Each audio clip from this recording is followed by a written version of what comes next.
ఏడుకొండలవాడ వెంకటరమణ గోవింద గోవింద. మన హైందవ సంస్కృతిలో ప్రతి రోజుకి ఒక్కో ప్రత్యేకత ఉంది.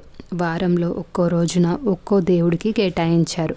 కలియుగ ప్రత్యక్ష దైవం శ్రీనివాసుడిని శనివారం నాడు పూజిస్తారు. అలాగే శనికి కూడా శనివారం అంటే ఎంతో ప్రీతికరమైన రోజు.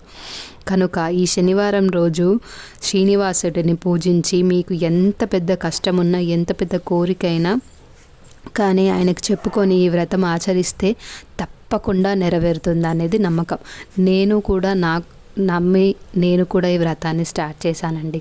ఈ వ్రతంకి కావాల్సినవి ఎలా చేయాలి, ఏమేమి కావాలి, ముందు రోజు ఏమేమి సిద్ధం చేసుకోవాలి, మనకన్నీ ఒక బుక్లో పీడిఎఫ్ ద్వారా కానీ ఆన్లైన్లో పీడిఎఫ్ ద్వారా దొరుకుతుంది. అలాగే పూజా స్టోర్స్లో కానీ బుక్స్ దొరుకుతాయి.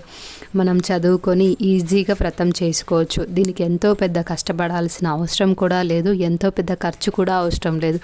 మీ స్తోమతకు తగ్గట్టు అరటి పండ్లు కొబ్బరికాయ నైవేద్యంగా పెట్టినా సరిపోతుంది.